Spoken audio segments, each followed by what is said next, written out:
नमस्कार। हाँ, नमस्कार। ये किताब एक बहुत ही बुनियादी लेकिन गहरी बात सामने रखती है। बिल्कुल, कि पैसे के मामले में कामयाब होना इस पर कम निर्भर करता है कि आप कितने स्मार्ट हैं। और इस पर ज्यादा कि आपका व्यवहार कैसा है ना? थोड़ी चौंकाने वाली बात। हाँ, क्योंकि हम तो ये सोचते हैं ना कि पैसा मतलब गणित, फॉर्मूले, हिसाब किताब। सही कहा। लेकिन ये किताब कहती है कि नहीं, ये ज्यादातर मनोविज्ञान का खेल है। हमारी भावनाएं, हमारी आदतें, ये सब। तो चलिए इसी पर थोड़ी और बात करते हैं। किताब में कुछ कमाल की कहानियां हैं।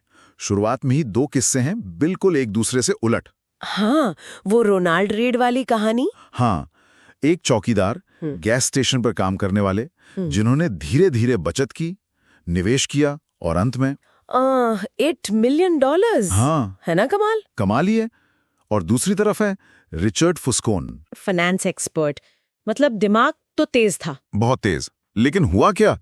बेहिसाब लालच, कर्जा और आखिर में दिवालिया, बिल्कुल कंगाल। तो ये साफ दिखाता है ना कि सिर्फ डिग्री या इंटेलिजेंस काफी नहीं है। बिल्कुल नहीं, व्यवहार ज्यादा मायने रखता है।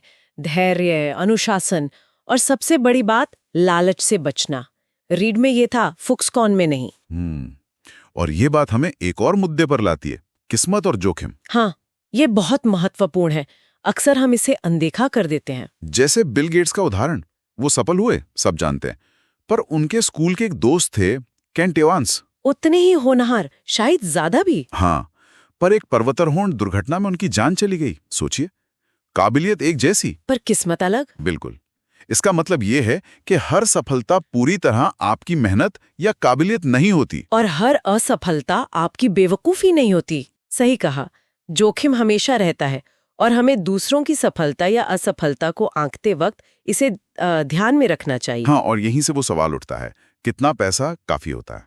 इनफ। हाँ, ये इनफ का आइडिया कर्ट वॉनगुट और जोसेफ हेलर वाली कहानी याद है? हाँ, वो अरबपति मेजबान वाली पार्टी में। और हेलर ने कहा, मेरे पास वो चीज है जो इस अरबपति के पास कभी नहीं होगी। क्या? इनफ, यानी पर्याप्त। वाह, गहरी बात है। बहुत। और देखिए ना, रजत गुप्ता, बर्नी मैडॉफ, इन सब के पास कितना कुछ था। हाँ, बेहिसाब दौलत। फिर भी और ज्यादा के चक्कर में सब गवा दिया। उनके पास वो इनफ वाली समझ ही नहीं थी।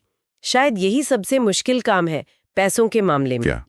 अपनी इच्छाओं का गोल पोस्ट बदलते रहने से रोकना, ये समझना कि कब रुकना है। अच्छा, किताब एक और फर्क बताती है, अमीर दिखना और असल में धनवान होना। हाँ, ये बहुत दिलचस्प है। कोई महंगी गाड़ी चला रहा है तो वो अमीर दिख रहा है, और जरूरी नहीं कि वो धनवान हो सकता है उस पर कर्जा हो। तो फिर सच्ची दौलत क्या है? सच्ची दौलत वो है जो दिखती नहीं, वो पैसा जो आपने खर्च नहीं किया। अच्छा। हाँ, वो बचत, वो निवेश जो आपको भविष्य में आजादी देते हैं, सुरक्षा देते हैं, विकल्प देते हैं। तो ये बैंक बैलेंस और स्टॉक्स वगैरह? हाँ बिल्कुल, ये छिपी हुई दौलत है। महंगी चीजें दौलत का सबूत नहीं, बल्कि दौलत का खर्च हो जाना दिखाती हैं। और इस छिपी हुई दौलत का सबसे बड़ा फायदा? अपने समय पर नियंत्रण, कंट्रोल ओवर योर टाइम। क्या मतलब? एंगस कैम्बल का एक शोध था। उन्होंने पाया कि खुशी का सबसे बड़ा कारण पैसा या शोहरत नहीं। तो फिर क्या? ये एहसास कि आपकी जिंदगी आपके कंट्रोल में है। आप अपने समय का क्या करते हैं, ये आप तय करते हैं। अच्छा। और पैसा यही सबसे बड़ी चीज खरीद सकता है, अपना समय, अपनी मर्जी से जीने की आजादी। आप क्या करें, कब करें, किसके साथ करें, ये तय कर पाना, ये किसी भी लग्जरी से बढ़कर है। सही बात है। अब आते हैं कंपाउंडिंग पर। वॉरेन बफेट का जिक्र है। हाँ, उनका तो क्लासिक उदाहरण है। उनकी ज्यादातर दौलत कब बनी? 50-60 साल की उम्र के बाद। बिल्कुल। क्यों? क्योंकि वो सिर्फ एक अच्छे निवेशक नहीं है, बल्कि वो सालों साल, दशकों तक टिके रहे, कंपाउंडिंग को अपना जादू दिखाने का वक्त दिया।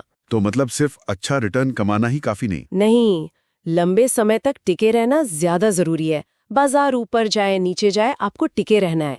इसे कहते हैं सर्वाइवल माइंडसेट। Survival mindset. हाँ, ऐसी योजना बनाना कि बुरे से बुरे वक्त में भी आपको मैदान छोड़कर भागना ना पड़े।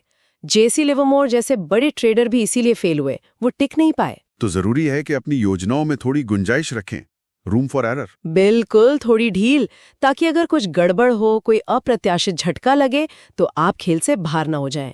दौलत बनाना एक बात है, उसे बनाए रखना ज्यादा मुश्किल। तो कुल मिलाकर पैसा सिर्फ नंबरों का खेल नहीं है। नहीं, बिल्कुल नहीं।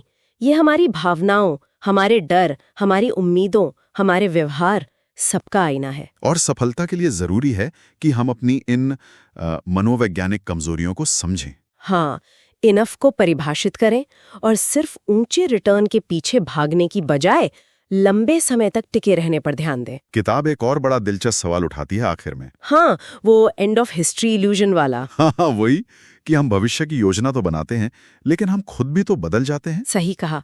हम ये तो मानते हैं कि हम पिछले 10 साल में कितने बदल गए, लेकिन ये नहीं सोच पाते कि अगले 10 साल में भी उतने ही बदल सकते हैं। हाँ, हम सोचते हैं कि बस अब हम ऐसे ही रहेंगे। ये एक भ्रम है। तो फिर सवाल ये उठता है कि हम आज अपने वित्तीय भविष्य की योजना कैसे बनाएं? ये जानते हुए कि भविष्य का आप शायद बिल्कुल अलग चीजें चाहता हो। सोचने वाली बात है ये तो। बिल्कुल।